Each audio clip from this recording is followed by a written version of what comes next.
The stars over the Orion belt shimmered like cold sparks. For the last few weeks, those stars had seen nothing but war. The Varnek swarm had come without warning. At first, they had struck a single-border world. Then they had taken 3 more. By the time the Alliance Council met, the swarm had already reached the Sarin system, a cluster of planets home to billions. The council chamber was a great ring of silver metal hanging above Sarin Prime like a jewel in space. Inside, alien delegates sat at curved desks, their faces drawn with fear. President Relar of the Solani Alliance, a tall figure with pale blue skin, stood in the center. His voice was calm, but his eyes showed how close his people were to panic. "The swarm's numbers are greater than we believed," Relar said. "They will reach Sarin Prime in less than 2 weeks. We have already lost 6 fleets. We cannot stop them alone." A murmur of despair passed through the chamber. General Tharn of the Drell nodded grimly. His species had already lost 2 colonies to the swarm. "What help do you suggest?" Tharn asked. "Every friendly star nation is too far away. By the time they arrive, the swarm will have taken us all." Relar lifted a small silver device from the desk. "There is one chance. We send a distress signal beyond the Orion belt. There are old trading paths that lead to human space." The room grew quiet. Some delegates looked down. Others whispered to each other.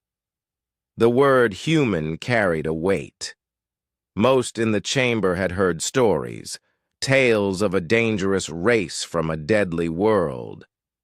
Humans, the Deathworlders, were said to be strong beyond reason, cunning in war, and unafraid of destruction. Counselor Veln of the Dathari stood. "You cannot mean it," he said. "If the stories are true, humans are not saviors. They are conquerors. They will come, yes, but they will come for their own gain." Relar met his gaze without flinching. "Perhaps. But tell me, Counselor, is it worse than letting the swarm burn every world in our alliance?" No one answered. The silence said enough. Relar pressed a key on the silver device. A low hum filled the air. "This signal will carry our location and our plea for help. It will reach human space in less than 4 days. If they come, they may be our only hope." The message was sent. On the far edge of human-controlled territory, deep within the Sol Defense Command, an alert sounded in the war room. The room was dim, except for the glow of star maps across the central table. Admiral Holt, a broad-shouldered man with short-cropped hair, looked up from his data pad. "What is it?" he asked. Lieutenant Harris approached with a tablet. "Long-range intercept just picked up a Category 7 distress call, sir.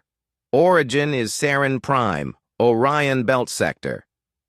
Holt took the tablet and read the short message. It was direct. No diplomacy, no formal titles. Just numbers, coordinates, and a plea. "They are coming. We cannot hold them. Help us." He handed the tablet back. "Put it on the main display." The star map shifted, zooming out to show the location of the Sarin system. Red markers indicated swarm activity spreading like a stain toward the heart of the Alliance worlds. Harris hesitated before speaking. "Sir, the Sarin Alliance is a peaceful coalition. They've never fought a major war. They may not understand what it means to call us." Holt's voice was quiet but firm. "They understand enough. They asked for help. That means we go." Within minutes, orders spread through the Terran fleet. Warships docked at the Jovian shipyards began loading supplies. Carrier crews ran system checks. Fighter pilots reviewed swarm attack patterns. The humans were moving, with the speed of a people who had fought too many wars to waste time. Back on Saren Prime, the Council waited. Days passed with no reply. Reports of swarm attacks came hourly. Refugee ships crowded the skies above the planet, waiting for permission to land. On the 5th day, Relar was meeting with defense planners when a sharp tone cut through the chamber speakers. "Long-range sensors detect incoming ships," an officer reported. "Multiple large contacts entering the system on direct approach." Relar's pulse quickened. "Show them!" The main screen lit with an image of the void beyond Saren Prime's moons. At first there was only darkness. Then points of light appeared, growing larger. Massive black shapes emerged from hyperspace, each one the size of a city. The hulls of the ships bore the marks of countless battles, burn scars, patched armor, and heavy weapon mounts. One ship led the formation, a carrier with a forward bridge shaped like a predator's head. A voice crackled through the comm system. "This is Captain Mira of the Terran Fleet. We received your signal. Stand by for tactical briefing." Her tone was calm, controlled, but it carried the weight of command. The Council met her in person an hour later aboard her flagship. Inside, the Terran warship felt like a fortress. Thick walls, reinforced corridors, and squads of armored soldiers standing at attention. Relar and his aides walked through the halls in silence, the sound of their footsteps swallowed by the heavy atmosphere. Captain Mira was waiting in the command room. She was tall, with sharp eyes that studied every detail. She nodded once in greeting. "Your signal reached Admiral Holt. He ordered the fleet to move without delay. We're here to stop the swarm." General Tharn tried to hide his unease. "You move quickly, Captain. But you should know the swarm outnumbers any fleet we have ever faced." Mira stepped closer to the holomap in the center of the room. "We have studied their tactics. They rely on numbers and speed. They expect opponents to defend and retreat. We will not give them that. We will strike first, hard and deep into their lines." Relar exchanged glances with his aides. "That is not our way. We fight to protect, not to destroy." Mira's voice was steady. "Then you have already lost. Against the swarm, hesitation is death. We fight to win. And if you stand with us, you will win too." The Council left the ship in silence, their minds turning over the humans' words. The stories had been true. The Deathworlders were not like any other race. They did not come to negotiate. They came to end wars. Far above Saren Prime, the Terran fleet formed into attack formations. Engines roared to life. The black hulls of the Deathworlders' ships shone like shadows against the stars. The swarm was still days away, but already the humans were moving to meet them. The Saren system had never seen ships like these. The Terran fleet hung in the blackness of space, their hulls dark as shadow, their outlines sharp and angular. They did not drift like the elegant vessels of the Alliance. They waited in perfect formation, each ship's nose aimed outward like the tip of a drawn spear. From the surface of Saren Prime, civilians watched the arrival through public viewing screens. Many whispered to each other, not knowing if these new arrivals were friends or conquerors. The stories about humans had spread for centuries. Some believed they were savages who thrived on destruction. Others claimed they were fearless warriors who protected their own with unmatched loyalty. No one could say which was true. Inside the orbital command station above Saren Prime, the Alliance Defense Council gathered once more. The wide windows showed the Terran fleet clearly now. Even at a distance, their warships carried a weight that made the room feel smaller. General Tharn stood near the glass, his scaled hands resting on the rail. "I have fought many wars," he said quietly, but I have never seen ships that feel like predators. President Relar looked up from the tactical display. They are here to help us. That is all that matters now. An officer entered the chamber. Captain Mira of the Terran fleet requests an immediate meeting. She will arrive with a small escort. Relar nodded. Prepare the reception hall, and make sure security is doubled. An hour later, the landing bay of the command station echoed with the sound of heavy boots. The first human to step onto the deck was Captain Mira herself. She wore black combat armor marked with a silver emblem of Earth. Her helmet was clipped to her belt, revealing dark hair pulled back and sharp eyes that scanned the room in a single sweep. Behind her came 4 human soldiers, each carrying weapons unlike any the Saren guards had seen. The humans moved with steady purpose, their steps in perfect rhythm. Every motion spoke of training and discipline. Relar stepped forward to greet her. Captain Mira, on behalf of the Saren Alliance, welcome. She gave a short nod. President Relar, we received your signal and came as fast as possible. Admiral Holt sends his regards. The formalities were brief. Mira did not waste words. As soon as greetings were exchanged, she gestured toward a waiting corridor. We should begin the tactical briefing. The swarm is moving faster than expected. The conference room inside the station had been prepared for the meeting, but Mira's arrival changed the atmosphere. She stood at the head of the table, pulling up a star map on the central holo display. The map lit with red symbols, swarm fleets, spreading like wildfire toward the Saren worlds. The Varnek swarm operates on a simple principle, Mira began. Overwhelm, consume, move on. They are not patient. They rely on speed and shock to collapse their targets.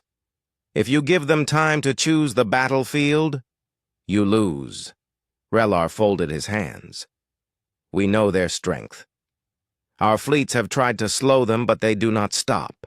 Because you are fighting on their terms, Mira replied. You defend, they attack. That is what they expect. We will not do what they expect. Her tone carried a certainty that made some council members shift in their seats. Councillor Velen frowned. You speak as if the answer is simple.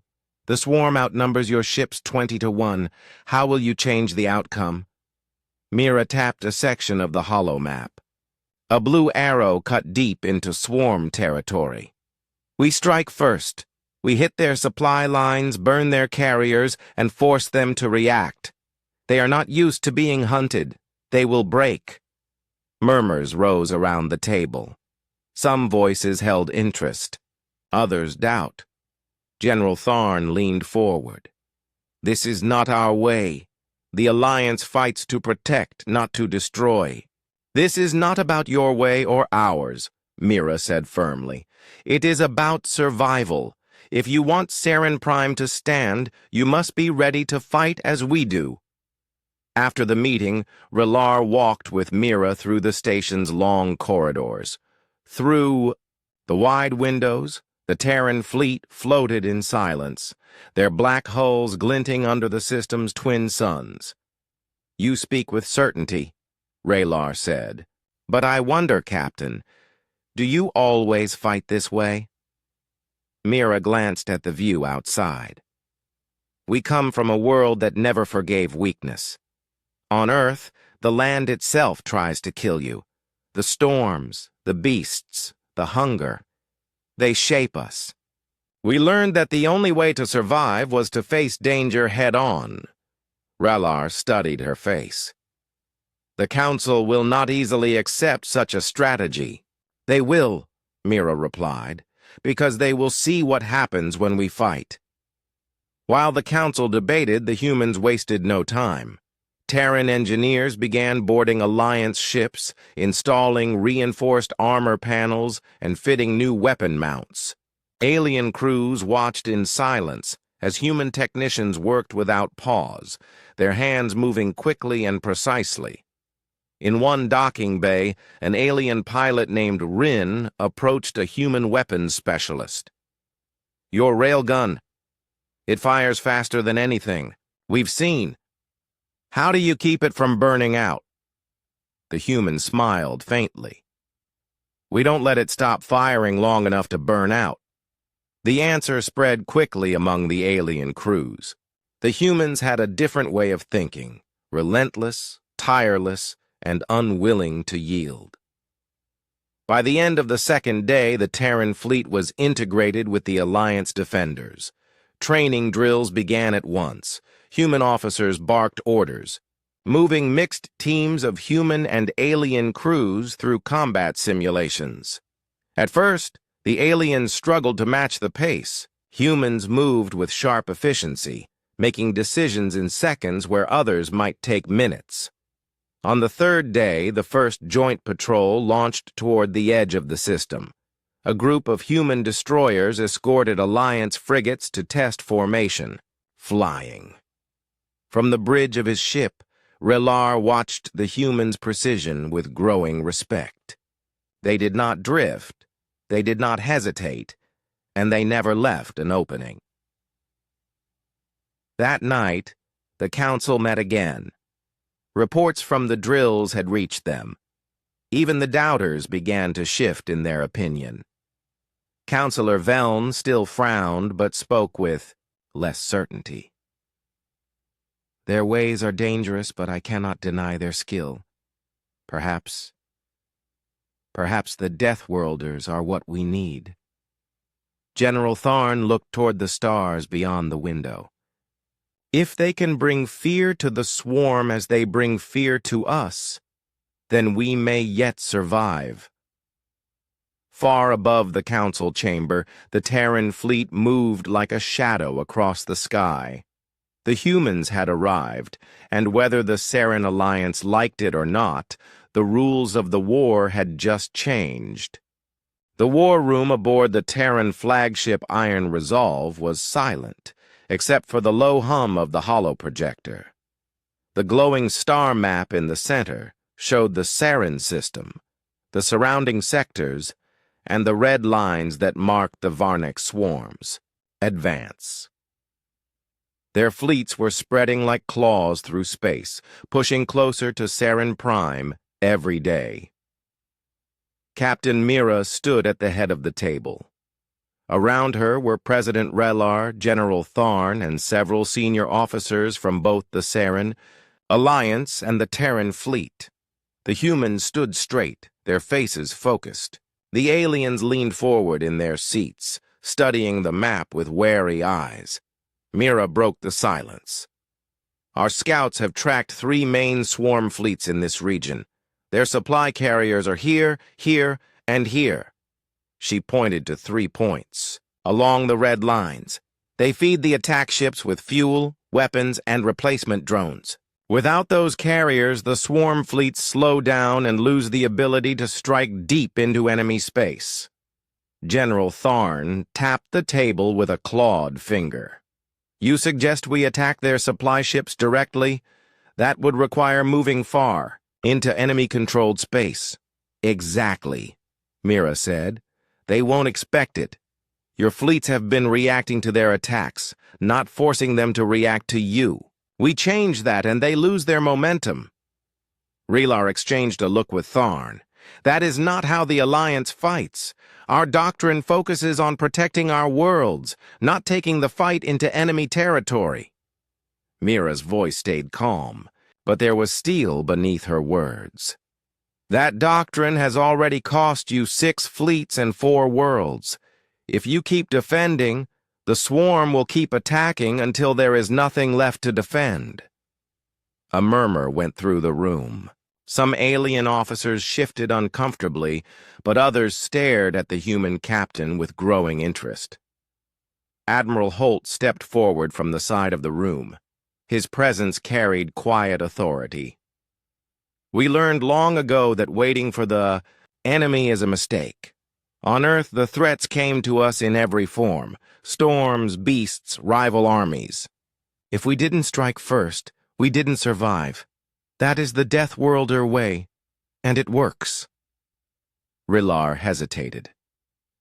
If this fails, we will lose our remaining fleets in a single gamble. It's not a gamble, Mira said, her eyes meeting his. It's a calculation. We have faster jump drives. We have stronger armor. We know their supply routes from captured data. We hit them hard, we hit them fast, and we keep hitting until they can't hit back. The map shifted as Mira keyed in commands. Blue lines appeared showing the planned human assault routes. Terran destroyers would spearhead the attack, followed by mixed human-alien strike groups. Alliance ships would provide cover and intercept reinforcements. General Tharn studied the plan. You want us to split our forces? Yes, Mira said. The swarm is a single mass now. Splitting it into smaller groups will make it weaker. If they chase us, they'll spread themselves thin, and we'll cut them apart one piece at a time. Counselor Veln, who had been silent until now, leaned forward. And if they do not chase you? Then they give us their carriers without a fight, Mira answered simply. For a long moment, no one spoke. The plan was unlike anything the Alliance had attempted before. It was bold, direct, and risky. Yet it was also precise. Every move had a reason. 2 hours later, the council reconvened privately. The room was filled with low voices and tense expressions. Raylar looked from one face to another. You have heard the plan. I will not hide my concern. It is dangerous. But we must decide now. General Tharn's voice rumbled through the chamber. I do not like the humans' methods, but I like the swarm even less. I vote to approve. Counselor Veln gave a reluctant nod. If we fail, it will be quick. If we succeed, it will be decisive. I will not stand in the way. One by one, the votes came in. The decision was made. The humans would lead, and the Alliance would follow. On the Terran flagship, preparations began immediately. Engineering crews checked every railgun, missile tube, and engine coil. Fighter pilots studied swarm flight patterns. Human and alien officers walked side by side, reviewing formation changes and emergency signals. In one hangar, a Saren pilot, named Kale, approached a human lieutenant. Your plan moves faster than anything I have flown before. What if my ship cannot keep up? The lieutenant smiled slightly. Then we slow down just enough so you can. No one gets left behind. It was a small exchange, but it spread through the crews. The humans might fight like predators, but they fought with their allies, not over them. The fleet gathered near the outer edge of the Saren system. Rows of human warships floated in perfect lines, flanked by Alliance cruisers and frigates. The black holes of the Terran ships reflected faint light from the distant suns. Mira stood on the bridge of the Iron Resolve, looking over the assembled force. Signal readiness, she ordered. All ships report green, came the reply. Relar's voice came over the comm from his flagship. The Alliance fleet is in position. We await your command. Mira took a deep breath. Then we move. Jump. On my mark. 3, 2, 1. Execute. The stars stretched and blurred as the fleet jumped into hyperspace. When they emerged, the cold glow of a red dwarf star lit the scene. Ahead of them, massive Varnek supply carriers drifted in formation, escorted by lighter swarm vessels. The swarm had no warning. Terran destroyers surged forward, railguns firing in perfect unison. Armor-piercing rounds tore through the escorts before they could respond. Alliance ships followed, unleashing missile volleys that broke apart the enemy formation. In minutes, the first carrier was burning, its hull torn open. The second tried to flee, but a wing of human fighters crippled its engines. The third exploded under a combined strike from both fleets. On the bridge of the Iron Resolve, a young Saren officer stared at the tactical screen in disbelief. They are running! The swarm is running! Mira allowed herself the smallest smile. They are not used to being hunted. The fleet regrouped, scanning for pursuit. Long-range sensors lit with dozens of swarm contacts. They were coming, fast and angry. Ralar's voice came over the comm again. "Captain, they will be upon us in minutes. Should we retreat?" "No," Mira said. "We make them chase us exactly where we want them. Begin Phase 2. The fleet turned away, jumping toward the next trap. The humans were in their element now, and the Varnek had no idea what awaited them. The second phase of the Terran plan began with silence. The fleet moved through deep space without broadcasting signals, engines tuned to run quiet. The goal was simple: make the swarm believe they were chasing a retreating force, then pull them into a prepared kill zone. Captain Mira stood at the front of the Iron Resolve's bridge, hands clasped behind her back. The holomap showed the swarm's pursuit fleet closing the distance. "They are still following," her tactical officer reported. "Good," Mira replied.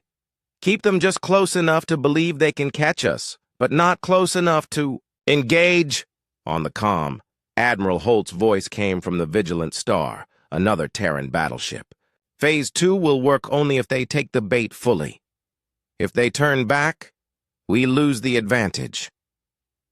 "They won't turn back," Mira said with certainty. "They think we're running.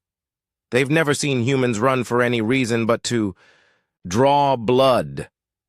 Far behind, the Varnek ships moved like a tide of steel and chitin. Their fleet was larger than the humans and the alliances combined, but it was spread out. Their leading groups pressed harder, eager to overtake the prey ahead of them. On the swarm's command vessel, a massive, multi-eyed Varnek commander clicked its mandibles in satisfaction. The prey was fast, but not fast enough. The thought of crushing these defiant ships filled the swarm with hunger. Hours later, the human fleet reached the edge of the asteroid belt that ringed the silent world of Harrow 7. This region had been chosen for the trap.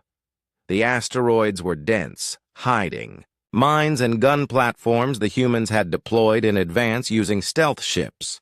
The narrow passages forced large fleets to compress into tight formations, perfect for concentrated fire.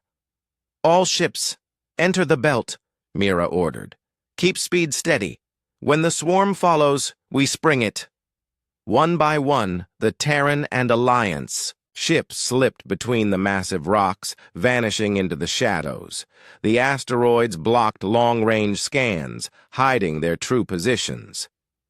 Minutes later, the first swarm ships entered the belt.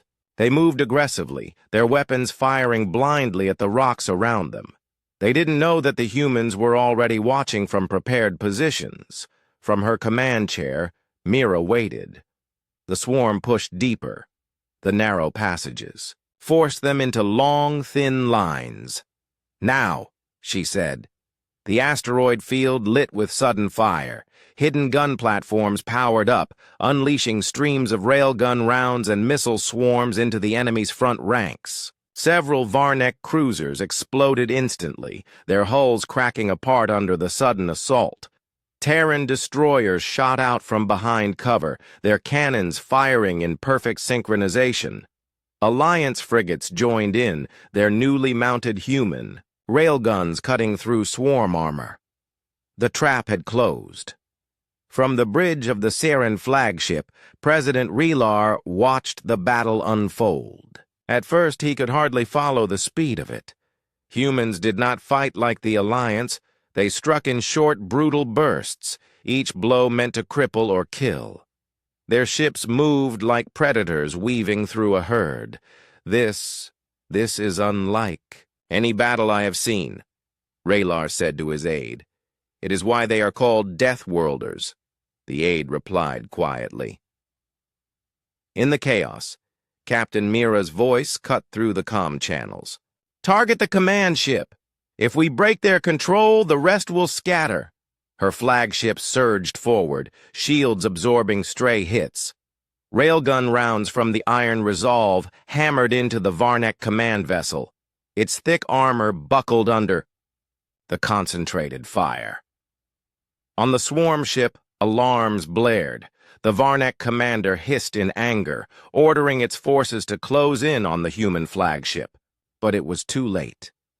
A wing of Terran bombers swept in from above, dropping kinetic penetrators that punched straight through the swarm ship's midsection. The vessel shuddered, split apart, and then erupted in a burst of light. The loss of their command vessel threw the swarm fleet into confusion. Without central coordination, smaller Varnek ships began breaking formation, some retreating, others charging recklessly. This is our chance, Admiral Holt called over the fleet channel. Push them back. Drive them out of the belt. The Terran and Alliance ships surged forward, striking the scattered swarm forces. In the tight asteroid passages, the Varnek's numbers worked against them. Their ships collided, blocked each other's retreat, and became easy targets. By the time the fighting died down, the swarm had lost nearly half the fleet it had sent into the belt. The rest fled toward the outer system, leaving behind debris and drifting wreckage. When the battle ended, the asteroid field was littered with burning fragments. Rescue shuttles moved among the wreckage, searching for survivors.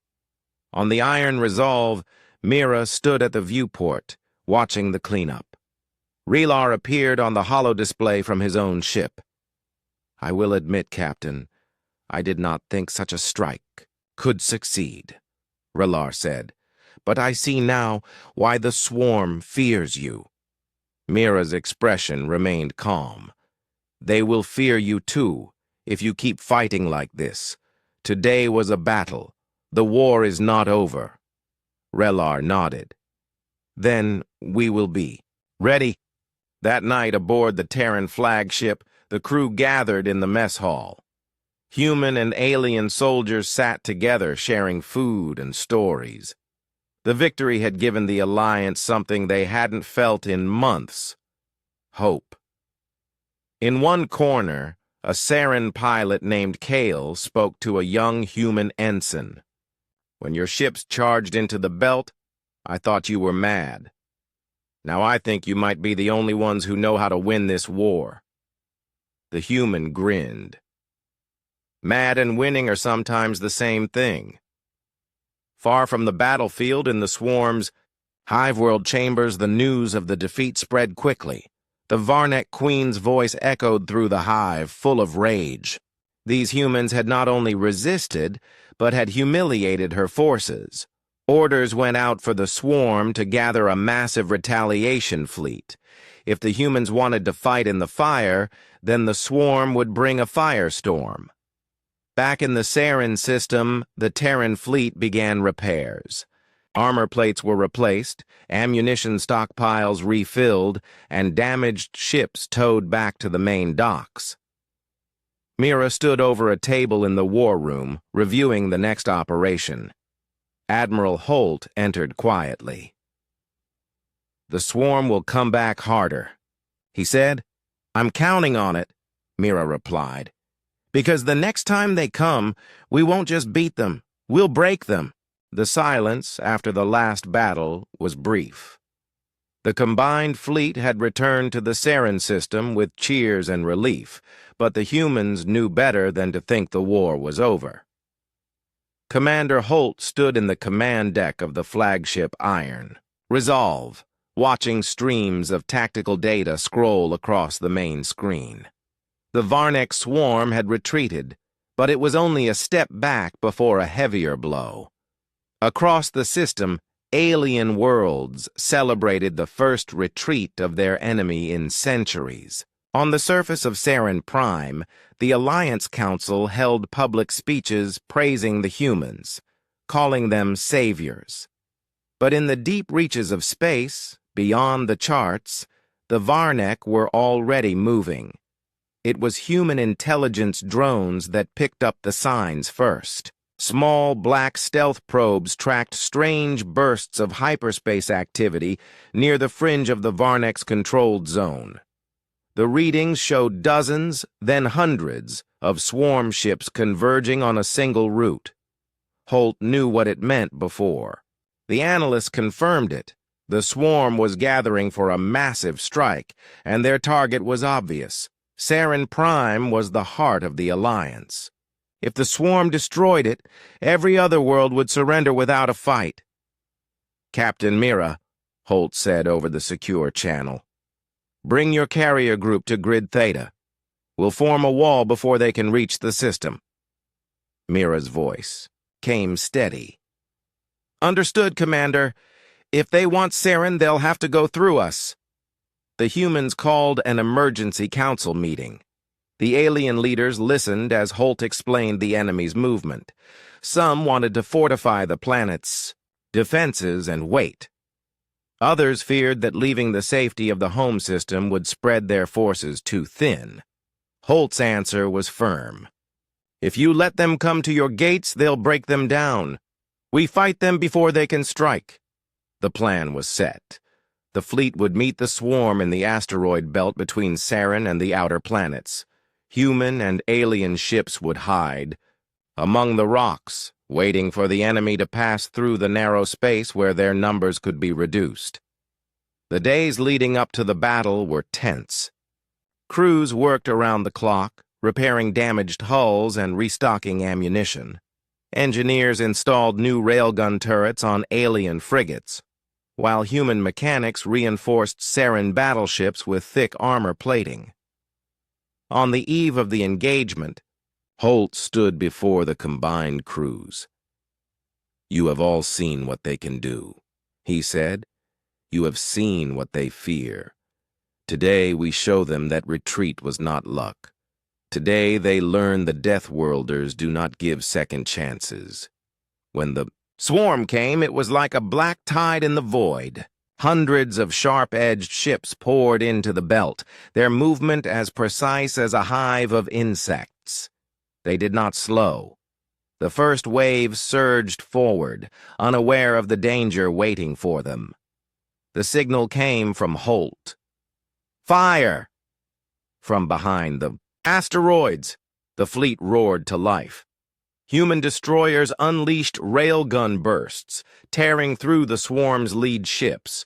Alien cruisers fired wide arcs of plasma, scattering smaller attackers. The first minutes were chaos, explosions flashing. Between drifting rocks, debris spinning into the dark. But the swarm did not panic. They adapted fast, splitting into groups to hunt the fleet in the asteroid field. One by one, swarm vessels began ramming through hiding spots, forcing the humans and aliens to keep moving. Captain Mira's carrier, Storm Chaser, became a target. For a group of heavy swarm ships, she ordered all strike fighters into the fight, and soon the belt was filled with darting craft weaving between larger ships, blasting enemy hulls at close range. On the Iron Resolve, Holt tracked the swarm's formation. Something felt wrong. They were committing so many ships to the belt fight, but his sensors showed another cluster moving around the far edge. "They're trying to flank," Holt said to his tactical officer. "They want to break through to Saren while we're trapped." "Here." He made a quick decision. Signal the 7th Fleet. Cut through and intercept those flankers now. The 7th Fleet, led by the alien Admiral Jaren, turned their ships into open space, engines burning at full power. They met the swarm's flanking force head-on, exchanging devastating volleys. It was brutal. Hulls shattered, escape pods launched, and yet neither side gave ground. Back in the belt, Holt's flagship came under heavy fire. A massive Varnek carrier emerged from behind a cluster of rocks, its claws gripping the metal like a predator before leaping forward. The carrier's forward batteries tore into the iron resolve, shaking the ship to its core. "Commander, shields at 40%, the operations officer shouted. "Hold them," Holt ordered, refusing to retreat. His voice was calm, but his eyes were locked on the enemy. "If they want us, they'll have to kill us." With the flagship holding the carrier's attention, a squadron of human and alien destroyers swung in from behind. Coordinated railgun strikes punched through the carrier's rear armor, setting off chain explosions that lit up the asteroid belt like a second sun. The massive vessel broke apart, its remains drifting into the void. The loss of their carrier shook the swarm's formation. At the same time, the 7th Fleet managed to cripple the flanking force, leaving the main swarm in danger of being surrounded. "Push them," Holt ordered. "No survivors." The combined fleet advanced, hammering the swarm from all sides. Alien battleships, now reinforced with human weapons, blasted through their old enemy with renewed strength. Human fighters darted between wreckage, chasing down any ship trying to flee. When the last Varnek ship broke apart under heavy fire, the belt fell silent again. This time, there was no quick regrouping from the enemy. Reports came in. Losses were heavy, but the swarm's largest ships in the region were gone. Saren was safe, at least for now. As the fleet limped back toward the system, Holt stood on the bridge, watching the field of drifting debris shrink on the screen. The war was far from over, but each victory was building something greater. Trust. The aliens had fought with the humans and survived. They had seen what Deathworlders could do, not just in legend, but with their own eyes. In the council chamber on Saren Prime, the alien leaders rose to greet Holt and Mira when they arrived. There were no speeches this time, only silent nods of respect. The Deathworlders had kept their promise again. But in the far reaches of the galaxy, the Varnek Queen's rage burned brighter than ever. She had lost 2 fleets, a carrier, and her chance at breaking the alliance. And she would not forget the humans who had humiliated her swarm. The war had only just begun. The fleet floated in the cold dark above the ruins of the last Varnek stronghold. The space around them was littered with drifting debris from the enemy's shattered carriers. But no one in the command deck felt at ease. The swarm was not destroyed, yet. Its heart still pulsed somewhere deep inside their territory. Commander Holt stood at the center of the Terran flagship's bridge, staring at the holographic display. The Varnek hive world glowed red in the middle of a swirling map of space. "This is it," he said, his voice low but steady. "If we end the hive, we end the war." Beside him, Admiral Saren of the Alien Alliance shook his head. "It is too dangerous. The hive world is heavily defended. Even if we reach it, the swarm will fight to the last breath." "That's exactly why we need to go now," Holt replied. "If we wait, they will rebuild. Next time, we may not be strong enough to stop them." The Alien Council representatives, gathered through holographic links, spoke all at once. Some argued for caution. Others feared the swarm's revenge if the attack failed. Captain Mira remained silent until the voices died down. "The humans are right," she said finally. "We have fought this swarm for too long. The hive is their mind and heart. Without it, they cannot command their fleets." Her calm conviction silenced the room. One by one, the alien leaders gave their reluctant agreement. The preparations began at once. Terran engineers worked side by side with alien crews, reinforcing armor and upgrading weapons. Every ship received fresh supplies, new shield generators, and extra fuel for the deep strike. The plan was simple in design, but dangerous in execution. The combined fleet would jump directly into the Varnek home system, cut through the defensive ring, and land strike teams on the surface to destroy the hive core. In the hangar bay of the flagship, soldiers checked their armor and weapons. The air smelled of metal, fuel, and tension. Mira walked among them, offering short words of encouragement. These were veterans now, human and alien alike, who had fought together long enough to trust each other without question. The jump into the Hive World system was like falling into a storm. Alarms blared across the fleet as Varnek defense. Ships swarmed in from every angle, massive living warships shaped like twisted shells and covered in spines charged toward them. "Form up," Holt ordered. "Keep the line tight. Focus fire on their heavies." The first minutes were chaos. Human destroyers punched holes in the enemy ranks while alien cruisers provided shield coverage. Railguns fired in steady rhythm, cutting enemy ships into pieces. Swarm fighters screamed toward them, but automated point defense turrets shredded them before they could get close. Still, the Varnek kept coming. It was like fighting the tide. Every time one wave broke, another crashed against them.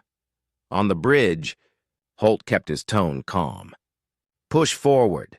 Do not stop. Our target is the planet." When the fleet broke through the outer defense ring, the hive world came into view. It was a dark, cracked sphere, its surface crawling with enormous organic structures that pulsed like living tissue. Spire-like towers reached into the thin atmosphere, glowing faintly with the energy of the swarm's mind network. The closer they got, the more desperate the enemy became. Ships hurled themselves at the Terran flagship, trying to ram it out of existence. Mira's carrier took heavy hits, but she refused to fall back. "We came here to finish this," she told her crew. "We leave when the hive burns." Finally, the strike teams launched. Dropships dove through enemy fire, their hulls glowing from atmospheric friction. Human and alien soldiers jumped onto the scorched surface, fighting through endless tunnels guarded by warrior drones. Mira's team advanced through a hive corridor that smelled of dust and heat. The walls pulsed faintly, alive with the flow of the swarm's energy. Blasts from human rifles tore chunks from the living structure, but it seemed to heal itself slowly, as if the planet itself refused to die. They reached the core chamber, a massive open space dominated by a pulsating mass of neural fibers and glowing sacs. It was the hive mind's central node, the brain of the swarm. "This is it," Mira said. "Plant the charges." Outside, the space battle raged on. Holt's flagship traded fire with the largest enemy ship yet, a massive living dreadnought, its body bristling with weapon pods. The dreadnought's main cannon blasted through a Terran cruiser, but before it could fire again, Holt ordered a full salvo of railguns and missile barrages. The dreadnought split apart in a bright flash, drifting lifeless in space. On the planet, the strike team set the explosives and pulled back. Drones poured into the chamber, but the humans and aliens fought them back step by step. The charges detonated in a blinding flash, ripping through the hive core. The neural mass burned, its glow fading to nothing. The effect was immediate. Across the battlefield, Varnek ships stopped moving. Their formations collapsed. Their weapons fell silent. Without the hive mind, they were nothing but empty shells. Cheers erupted across the Allied channels. Ships that had been moments from destruction now found themselves unchallenged. Mira's voice came over the comms. "Hive is down. Mission complete." Holt leaned back in his command chair, the tension leaving his shoulders for the first time in weeks. "All units, pull back. We're going home." Hours later, the fleet drifted together in formation, the hive world now a dead and silent sphere behind them. The cost had been heavy, dozens of ships lost, hundreds of lives given. But the swarm was finished. The war was over. On the observation deck, Holt stood beside Mira, watching the stars. "They'll remember this," he said quietly. "Not just the humans, but all of us." "They should," Mira replied. "We didn't just fight for survival. We fought so no one would have to face this threat again." The fleet turned toward the long journey back to Alliance space, carrying the story of the day the Deathworlders and their allies brought an end to the swarm. The fleet's return to Alliance space was slow, not because of damaged engines or shortages, but because no one wanted to rush through the moment. Every soldier, every pilot, and every officer knew they were coming back from the most important battle of their lives. Commander Holt stood on the bridge of the flagship, watching the stars drift past.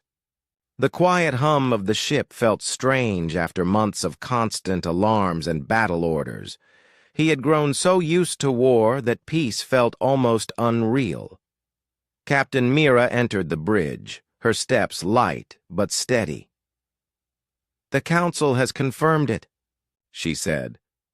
"With the hive gone, the swarm remnants are scattered. They can't organize anymore." Holt gave a slow nod. "It's over then." "Yes," Mira replied, though her tone was thoughtful. "It's over for now. But this galaxy never stays quiet for long." When the fleet arrived at the Central Alliance station, they were met with a sight none of them expected. Dozens of ships from every Allied world floated in formation, their hulls lit with bright beacons. Small craft zipped between them, broadcasting a message of thanks across every channel. On the station's main dock, thousands of civilians and officials waited to greet them. The moment the first Terran soldiers stepped out, the crowd erupted in cheers. Flags of many worlds waved together. Humans stood shoulder to shoulder with alien allies, all celebrating the same victory. Holt and Mira stepped forward to meet the Alliance Council. The head counselor, a tall, silver-skinned alien named Terran, bowed deeply. "You have done what no one thought possible," Terran said. "You did not just fight for your own kind. You fought for all life in this galaxy." "It wasn't just us," Holt replied. "This was an Alliance victory. We stood together." Over the next days, the fleet's crews were honored with medals and ceremonies. Streets in human cities were filled with lights, music, and voices. On alien worlds, great banners were hung to remember the battle. The names of those who had fallen were carved into memorial walls, their sacrifices forever marked in history. Mira attended one such ceremony on the planet Varin, where human and alien soldiers were buried side by side under the same sky. She stood in silence as the honor guard fired their final salute. She knew the war had taken much from them, but it had also given them something rare. A bond that no difference of species or culture could break. While celebrations filled the core worlds, Far from the Alliance Center, scattered Varnic ships drifted in empty space. Without the hive, they had no orders, no purpose. Some powered down and became cold wrecks. Others wandered aimlessly until they fell into the gravity of a star or planet. The galaxy that had feared them for generations now looked upon them as little more than lost, dangerous shadows. In the halls of the Alliance Council, new discussions began. Without the swarm as a threat, some argued the fleets should stand down, that peace could be trusted to last. Others, including Holt and Mira, argued for caution. "The galaxy will not stay quiet forever," Holt warned the council. "We must be ready for the next danger, whatever it is." Terran agreed. This alliance was born in war. But if we want it to last, we must learn to work together in peace. On the Terran homeworld, Holt visited a school where children, both human and alien, were learning together for the first time. He watched a young human boy share a book with a bright-eyed alien girl, pointing at the pictures and laughing. This, Holt thought, is why we fought. Mira spent her days helping rebuild damaged colonies, moving between human outposts and alien settlements alike. She saw the scars the war had left, burned fields, shattered domes, broken cities, but also the determination to rise again. Everywhere she went, people greeted her not as a soldier of one world, but as a protector of many. Weeks later, Holt and Mira met again on a quiet observation deck above the Alliance station. Below them, the planet turned slowly, covered in clouds and sunlight.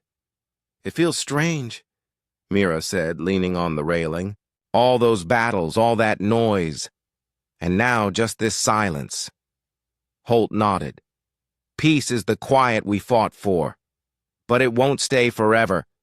And when the next threat comes, I hope they remember this, that we stood together and won." Mira looked at him with a small smile. "They will remember, and if they forget, we'll remind them."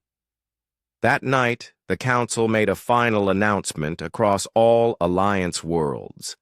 The day of the Hive's fall would be marked every cycle as Unity Day, a reminder of the strength found in standing together. It would not just be a celebration of victory, but a warning of what could happen if they let fear and division take root again.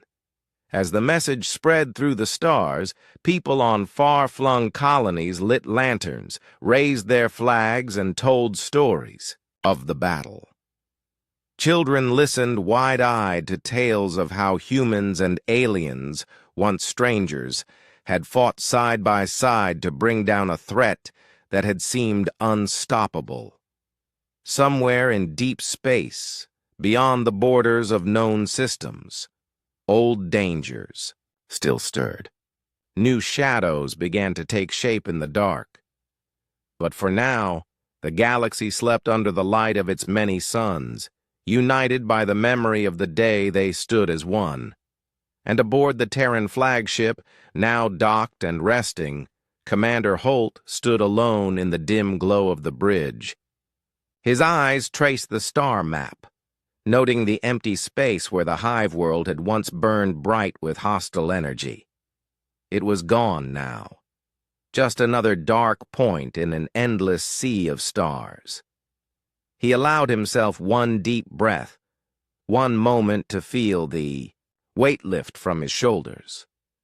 Tomorrow there would be new challenges, new missions, and perhaps new wars. But tonight, the war was over, and the galaxy was at peace.